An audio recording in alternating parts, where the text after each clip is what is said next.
A lot of times we have an end result and we think this is the path there. We'll take a step back. Let's talk about why we want the end result because it might be a different path forward.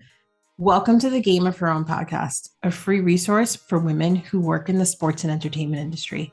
Each week, we get real and talk about the things that hold us back and how we can overcome them and keep climbing to the top.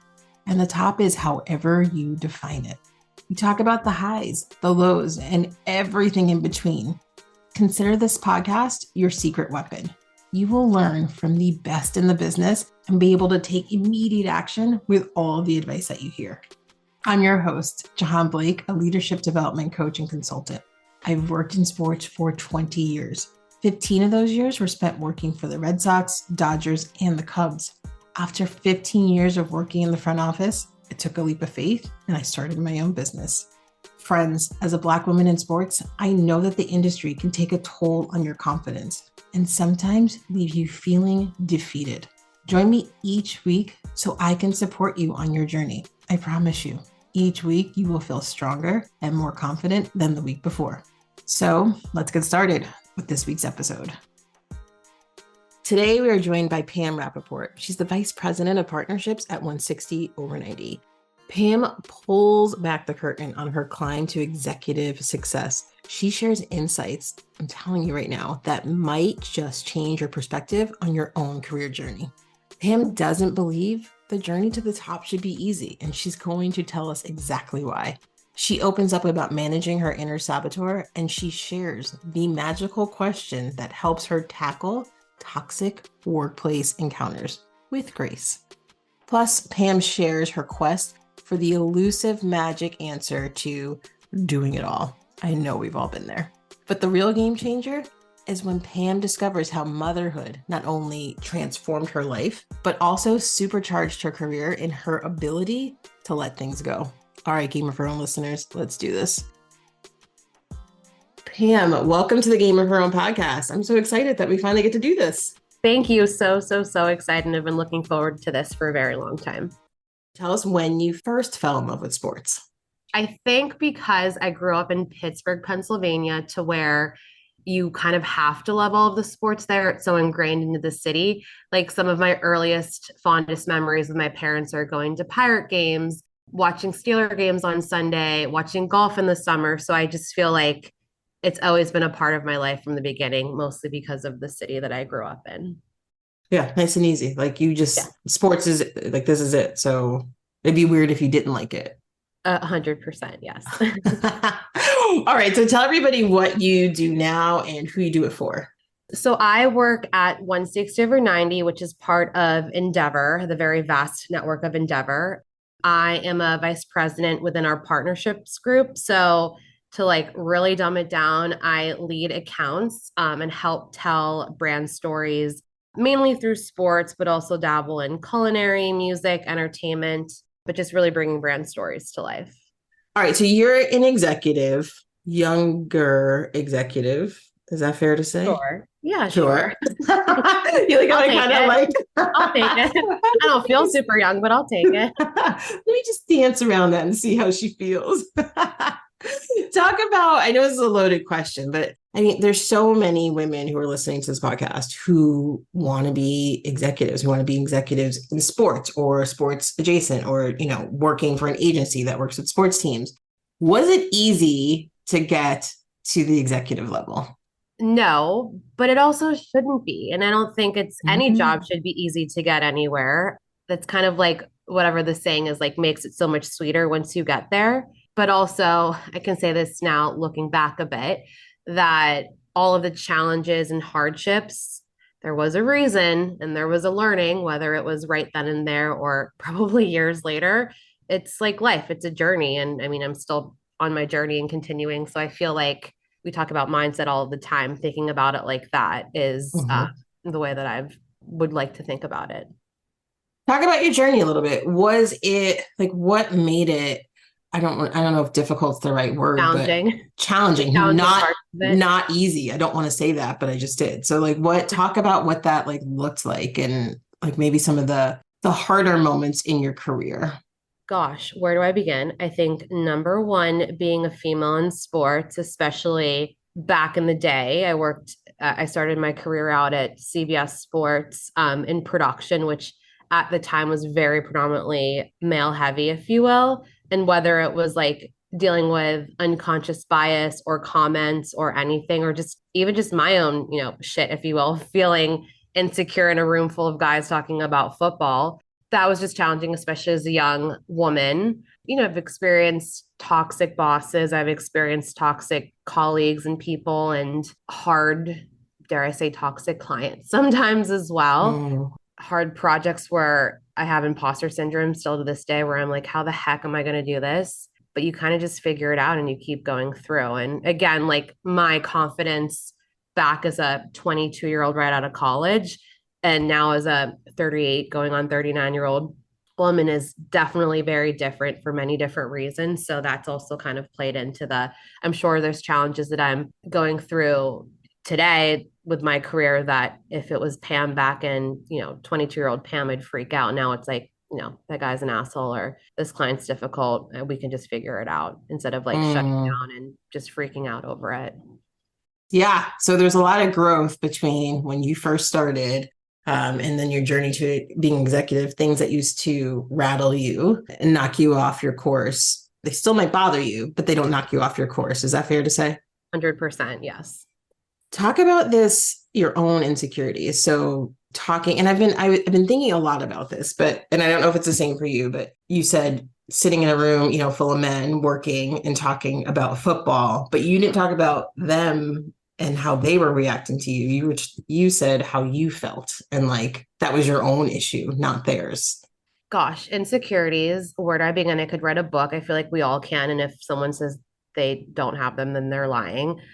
For me, always having various insecurities, very early on in my career, something happened to where I went to go see a work coach. And I think it was like a light bulb that went off to where I'm talking about these insecurities, thinking I'm the only one that's feeling this. But like, nope, that's called something, and it's called imposter syndrome. And everyone feels it in different levels.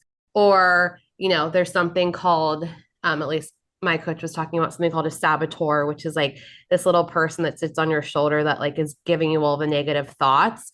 And I was trying to like talk to my saboteur and like explain to it why I think it was he was wrong, but like who cares? Like let's talk about all of the reasons like why you're good at your job and why all the good things that you're doing. So I feel like that's really helped me just like to put a name to what it is. And also I'm very open and very blunt. And I think talking about this with everyone from younger people in the industry and even like folks that are older and higher up than me, like we all feel this. And I just feel like it's so refreshing for me to be like, oh, I see someone up on stage or someone on our leadership team that I think is a badass, whether man or woman, and super confident, but like we all go through that and feel that. So I think that grounds me in like, I'm not alone. It's not just me. We all at all levels feel these things. What made you make the decision to get a coach? Without giving too much away, I started at a new company coming from a fairly toxic environment from a previous company. And I think my mindset was already super rattled. And I then had imposter syndrome going into this new job. Again, I don't think my mind was even right going into this new job. And there were just some circumstances that happened to where, again, without giving too much away, just like things happened and it wasn't working out with certain people and I was a shell of a human. I think there's things that happen in life that completely overtake you. There's things that work that happen that completely overtake you. Like I was a shell of a human, like so depressed over it, couldn't eat, was like crying to my friends. And I was at the gym one day with a friend slash mentor who's in the industry, but a handful of years older. And I was just saying, I need to go to a therapist, blah, blah, blah, and telling her this whole problem. And she kind of was like, Pam, I don't think you need a therapist. I think you need to go to like a work coach. I think your confidence is completely shot. And I didn't at that time ignorantly know what a work coach was. So I was like, sure, I will do anything. And I think it was helpful that the coach actually worked in the industry, but did this kind of on the side, which is super helpful. And it doesn't matter if you work in sports and marketing, whatever. It's just you can't relate unless you're living and like breathing it every day.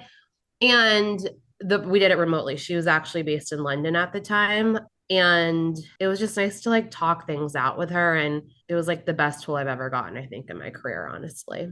Okay, so I have friends who have been there too. Like I mean, I've been there too. The crying, the like you just keep like falling, like or moving further away from like who you like thought you were or who you thought you were gonna be. Like there's just you keep just getting further and further away from it. And it's so easy to, I don't know, give Spiral. up. Yeah, exactly. Right. Like Yeah. spiral, give up, change industries, or decide, hey, I don't want to work anymore. Some people have that luxury, but it's so easy to just, I don't know, not get out from underneath it. What was your motivation? Like what kept you going and focused on your goal?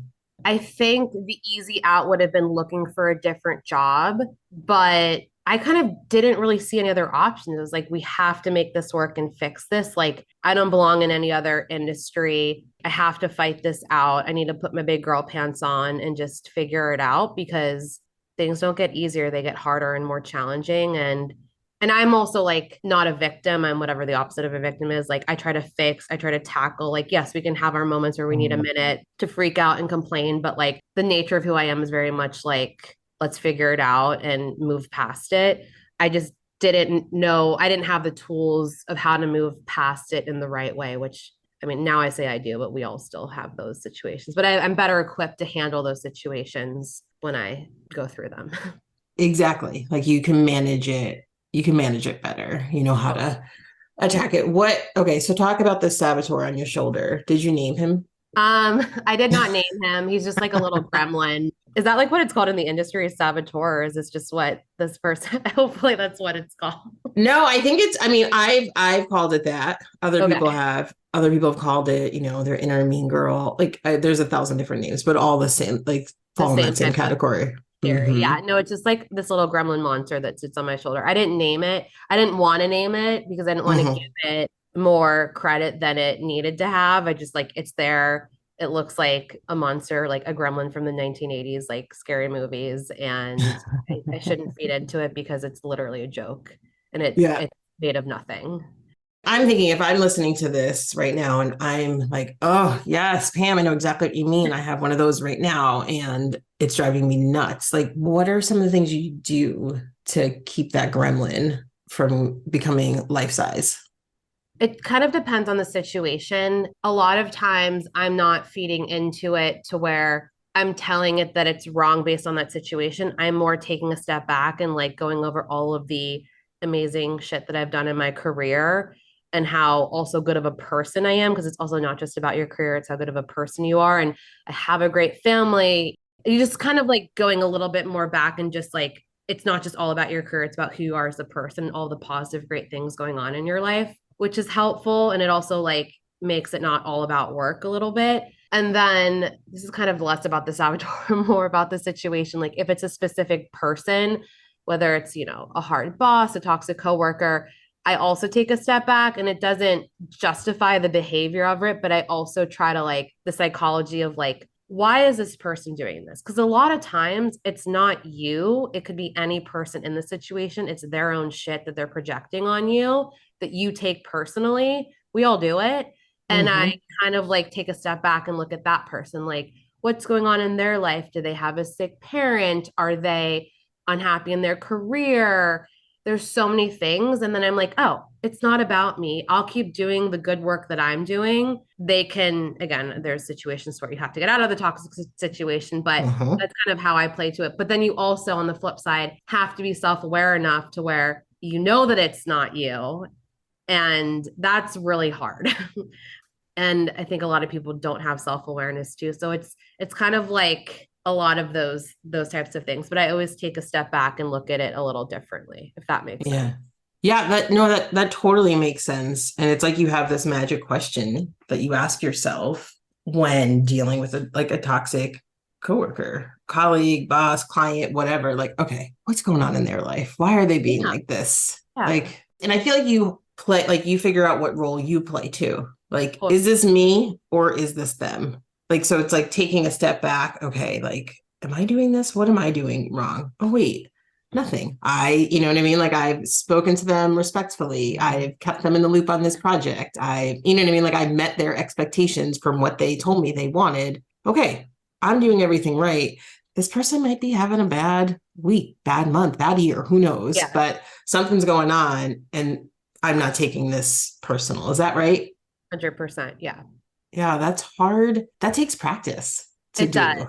And it also, I think the even harder part is knowing whatever type of relationship, it's time to leave and whatever that looks like, because there's some situations, relationships that are just not meant to be, or they're meant to be for a finite amount of time. And that's just in life. I've had to deal with that. And that's hard and it stinks because I think we all as humans look 5 million steps ahead and like, whether it's, a boyfriend or girlfriend and like, this is how my life is going to be. And then you have that like facade that you've created that's not reality or real. It's just in your head. And then you think that you're completely breaking something down, but it's something that never existed. So it's all back to the mind, Jahaan, as we talked about a lot. It's crazy. Yeah.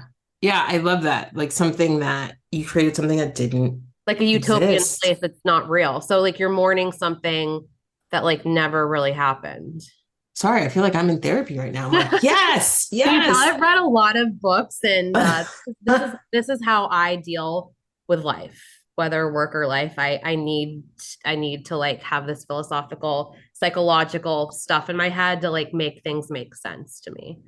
Yes, and we all want things to make sense. And I really think you're right. We all do come up with this world that doesn't exist yet. And we kind of made it up in our head. And usually, even if, say, you always wanted to be an executive, I'm just making that up. Like, you probably had a different picture Oh than yeah. what it is now. I know that there's a meme, so I'm going to reference a meme. There's a meme out there that says, like, I was going around for a while. It said, like, I worked so hard to finally like to get into meetings and be invited and have a seat at the table. And now all I want to do is figure out how I can get myself out of these meetings, right? Oh Like, yeah. And I also feel like this is something. So I graduated with 4 internships in New York City at huge sports companies. And I was like, let's go. I got this, like a bit cocky going into the job market. And at that time, 2007, which, wasn't the best time. And I freelanced for a full year at ABC News and at CBS Sports before I got full time at CBS Sports. And I was like, that was my first like gut punch of like, what the fuck? Like, why is this not working? I've done all the things, I've done all the internships. Like, what am I doing wrong? And again, one pivotal moment in my life was, and like I had like roommate stuff not work out. I was like living on my friend's couch for those first 6 weeks after graduation in the city. And my mom sent me this card where, if you know, like Candyland, like the path of Candyland, and it looked like that. And it was like life, like first job, 2 years later, second job, you hate it. So you go to your third job. And then it was like, you met your, for me, husband and like had baby number one. And that like was just helpful to take a step back. Again, we're so in it every day and in our own like shit, to take a step back and be like, just because I'm freelancing right now and I don't have health benefits, I'm paying for them separately. Like, this isn't forever. This is just a phase. And I will keep working my butt off and fighting and like keep going. Cause I think that's when we tend to shut down, where it's like, oh, it's not perfect. Like, this isn't what I wanted. Well, it's just a pivot, a shift. I also started my career out in live sports to where, like, they say make a plan and God laughs, like make a plan and like the director laughs. Like, everything's like, everything can blow up. You just figure it out. So I also learned a lot of life lessons from like that type of role too, to where I think in sports, like, I mean, if we could predict everything, we'd be betting and making a ton of money and probably not working in sports. So I think the pivot of that was helpful to see.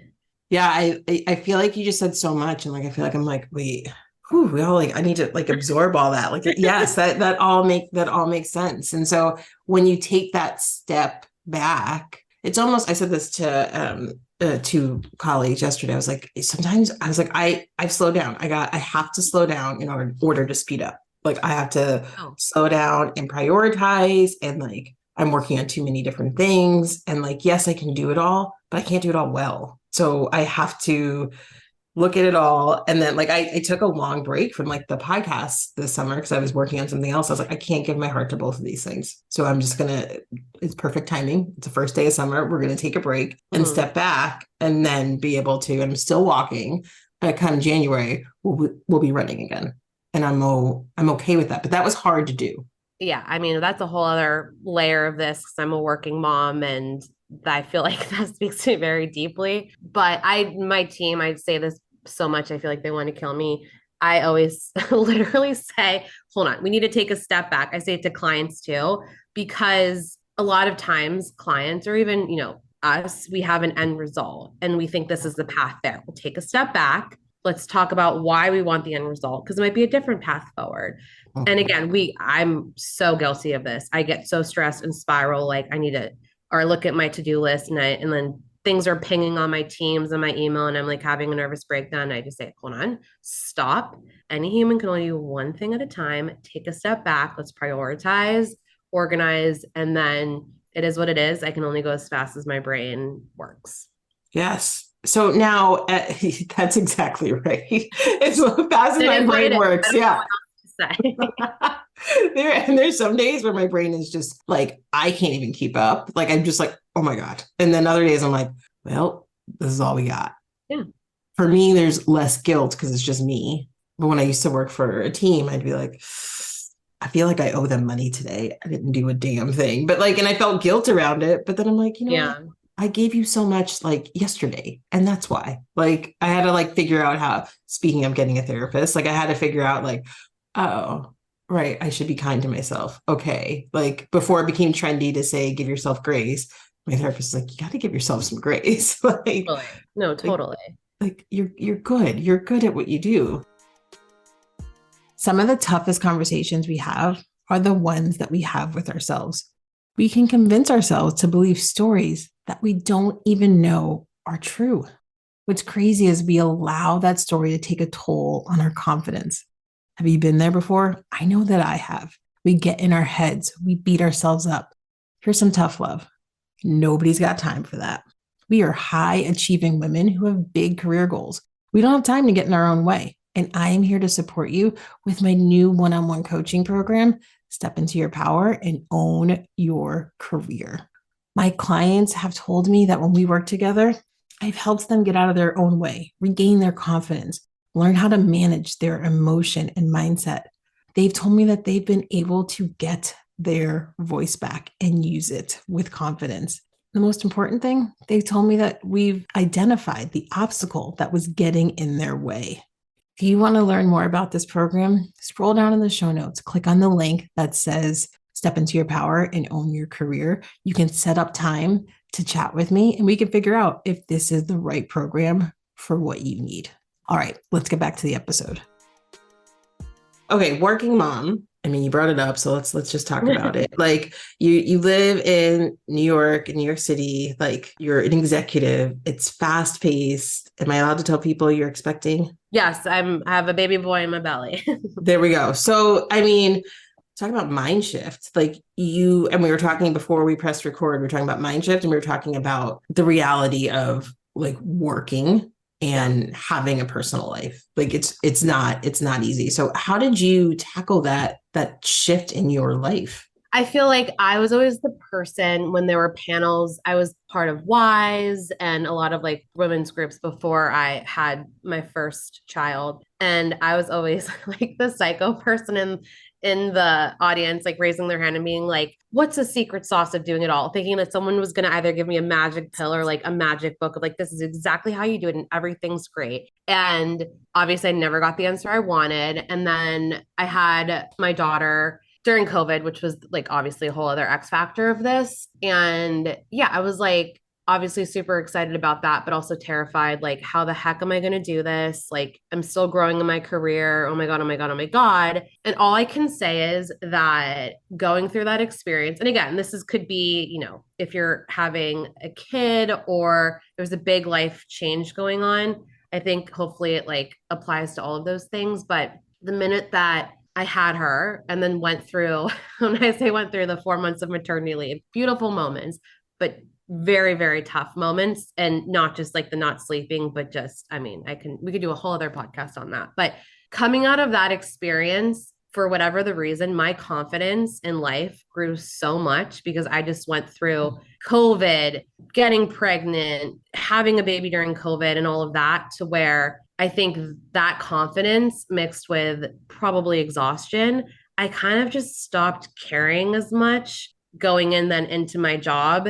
When I say stop caring, and I still let some small stuff get me, but like a lot of the small stuff, and then like didn't get me anymore. And then also like we do this all the time when we're in a meeting in a room, you have an idea, but you don't want to say it because you don't want someone to think it's dumb. Like now I just say it because I'm too tired to care about anyone's opinion, quite honestly. And then when I would come back and everyone would be like, how are you doing it? And I could see especially these like young females like wanting to, then they're me asking these questions. And the only thing I could say is like, again, it's a mind shift. And at least it was me, but I know a lot of folks just think, how am I going to be able to do my job well when I get back? Am I going to be good enough? All these like coming from negative spaces to where I flipped it around, probably because of my experience. Like I'm going to be that much better at my job because I don't give a shit about the small stuff anymore. And I have to be even more organized because I can't, be at the office till 8 o'clock at night because I have to be a mom for a few hours at night. So I feel like my mindset shift organically just happened. And then when I like started thinking about it, that's what happened. And my career, granted, a lot of it is situational too, but since I got back from mat leave in 2021, has exponentially grew. And I just feel better at my job because of that confidence. Confidence is like everything. It's huge. And if you don't have it or something rattles it, then like you start making mistakes, you're not sure of yourself. It's crazy. People can go into meetings. We get pitches all the time from like properties or events, and like they have someone super confident, but their like deck is horrible or what they're selling is horrible. It's just like that much more of an example of like this person, like everyone probably thinks that this person is right and great, but like because they're speaking so with so much confidence, but like their product is crap. So I just feel like all of that has been in my head to where that's helped me. And again, I'm not perfect and I have meltdowns all the time and it's not easy, but the mindset shift has been the best tool for me. I don't have children, so I don't know this to be true, but I have been exhausted. Like I've had like, you know what I mean? Like a sleepless night where, granted, I'm not caring for a human, but I've had a sleepless night and where like, I'm just so exhausted, but I have to show up and I have to get things done. And it's almost like you're running on adrenaline. Mm-hmm. And you're right. Like you don't sweat the small stuff. You're just like, I don't even care. I don't have time for that. Like I have a small window of time to get this done while my brain is working and we have deadlines, and like it's almost like your senses are dulled, so certain things just don't impact you, like the like you said, the little things. Is that fair to say, coming from a non no, mom? Of course. And again, mom, caretaker, insert any type of thing here. And also just like I'm just like a get shit done type of person. And I just feel like sometimes with certain people or entities, there's just extra drama. And I'm just very quick to be like, nope, stop, remove. That's draining for everyone. Keep on going. And I'm very more abrupt perhaps now with that because it doesn't help anyone.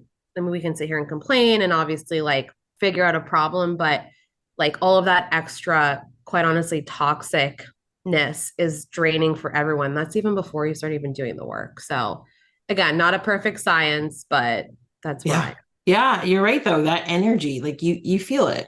Mm-hmm. You definitely feel it. One question before we get to the rapid fire questions.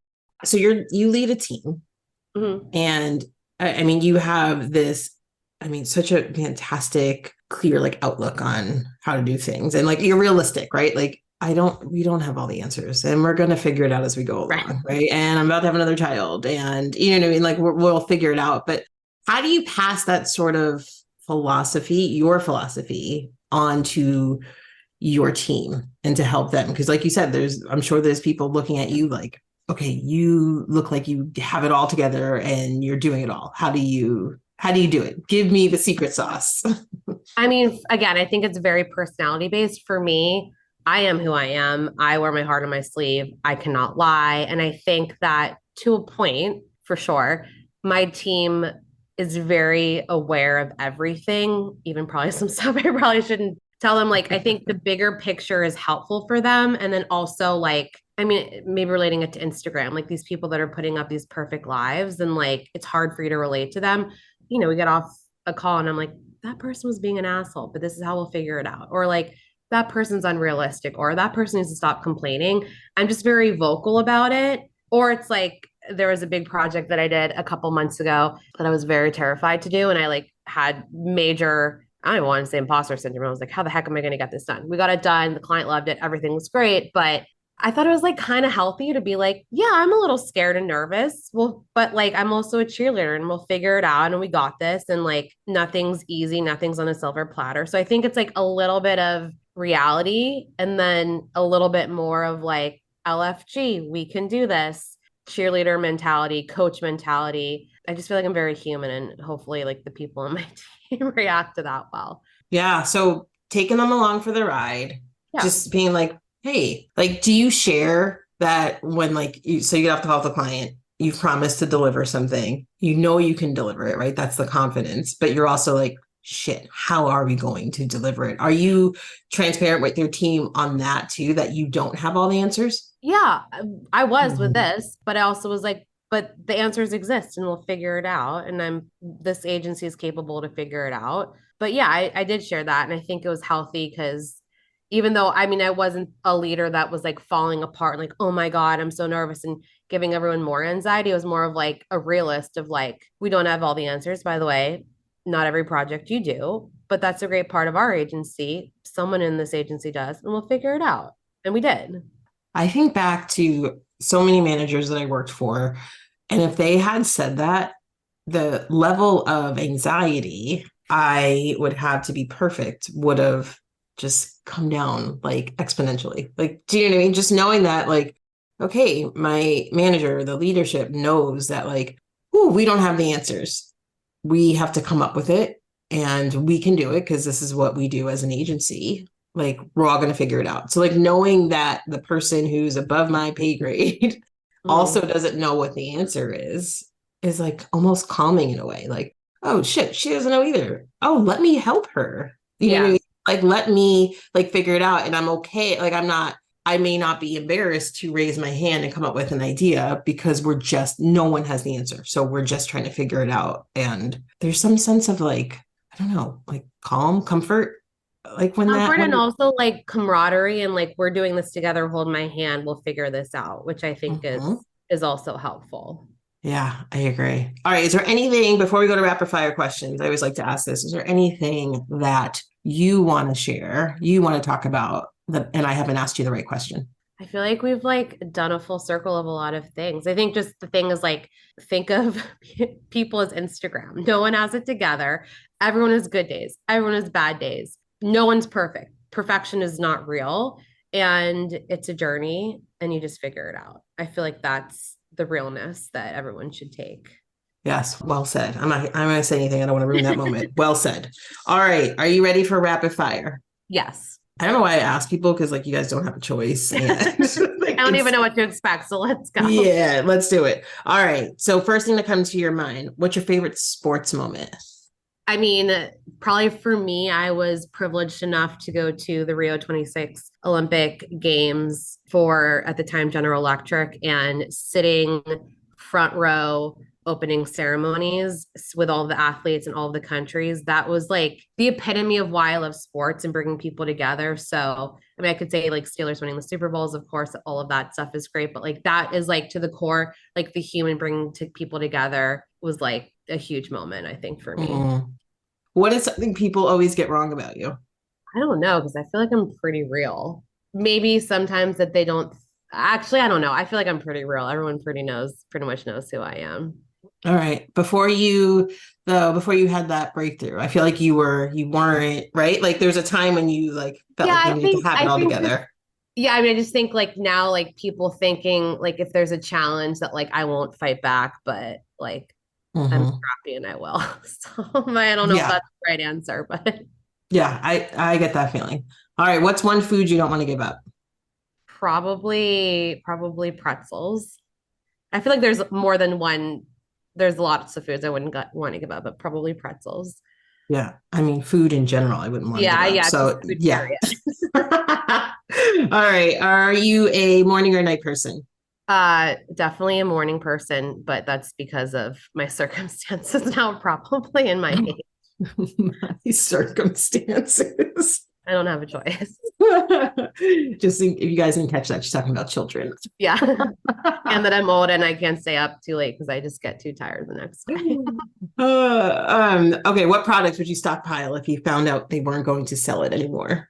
I mean, like probably an iPhone. That's probably really stupid, which doesn't even make sense because after a couple of years, you'd need a new one. But I don't know, an iPhone.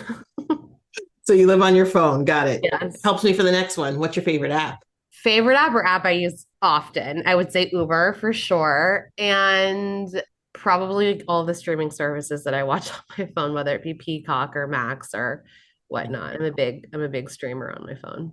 On your phone, really? I don't know why. Yeah. All right. I think probably because I don't have a smart TV in my bedroom. So that's where I can watch the. There you go. I was about to say, I was like, you have a TV, right?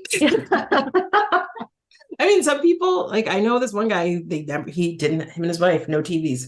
No, that's crazy. We have as many as we would need. Yes. No, I'm a big TV person. Yeah, same. All right. Who is your biggest inspiration in life? I mean, my parents for sure. They are like the hardest workers I know and are amazing. And although not working in sports or marketing, their work ethic just has been so instilled in me. What did you want to become when you grew up, when you were a kid? Oh, like a marine biologist, which like I don't even know what that is really. I mean, I know what it is, but like who the heck is a marine biologist? Wait, did something happen? Like, was it a movie? Was it Free Willy? I'm not really sure. I think I always just loved the beach and the ocean and fish and animals. And I guess when you're a kid, it's like you don't know all of the niche type jobs. So I was like, okay, I'm a marine biologist. Yeah. All I can think is that Seinfeld episode when George is a marine like says he's a marine biologist. That was young Pam in Pittsburgh, Pennsylvania, surrounded by other states and not water, thinking she wanted to be a marine biologist. I don't know. Yeah, interesting. All right, last one. Finish this sentence. The future of women working in sports is going to be better. Yes, it's on its way and it's going to be even better. Pam, this has been so much fun. Thank you for the time. If someone wanted to get in touch with you, how can they go about doing that? I would say find me on LinkedIn and then we can move the chat to my Gmail or work email. But yeah, on LinkedIn, Pamela Rappaport. I check it fairly frequently. And thank you so much. This has been great. I feel like I had a therapy session. And hopefully this is enjoyable to some folks.